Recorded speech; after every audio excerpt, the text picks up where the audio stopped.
Hi friends, అందరూ ఎలా ఉన్నారు? ఈరోజు అయితే టేస్టీ వడలు అనేది చూపిస్తున్నాను. దానికి ఏం చేయాలంటే మనం కొంచెం మినపగుళ్ళు కందిపప్పు నానిన తర్వాత ఇట్లా మిక్సీలో వేసేసుకొని మిక్సీ పట్టేసుకోవడమే. కొంచెం ఆకుకూరను కూడా నేను యాడ్ చేసేసాను. ఇప్పుడు ఈ మొత్తాన్ని కూడా ఒకసారి మిక్సీ పట్టేసుకుందాం. చూస్తున్నారు కదా, గ్రైండ్ చేసుకుంటే ఇలా వచ్చేసింది. నేను ఇందులోనే కొంచెం అల్లం పచ్చిమిర్చి పేస్ట్ కూడా వేసేసాను. ఇప్పుడు ఇందులో కట్ చేసి పెట్టుకున్న ఉల్లిపాయ ముక్కలు, అలానే తోటకూరని యాడ్ చేసేసుకోవడమే.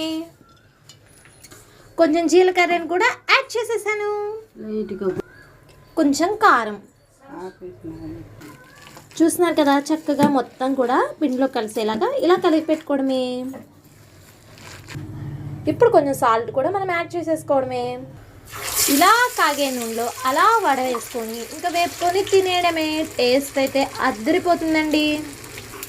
చూస్తున్నారు కదా, చక్కగా ఫ్రై అయిపోయినాయి. ఇప్పుడు అలా ఫ్రై అయిపోయిన వాటిని మనం ఒక గిన్నెలోకి తీసేసుకోవడమే. చూస్తుంటేనే నోరు ఊరిపోతుందండి.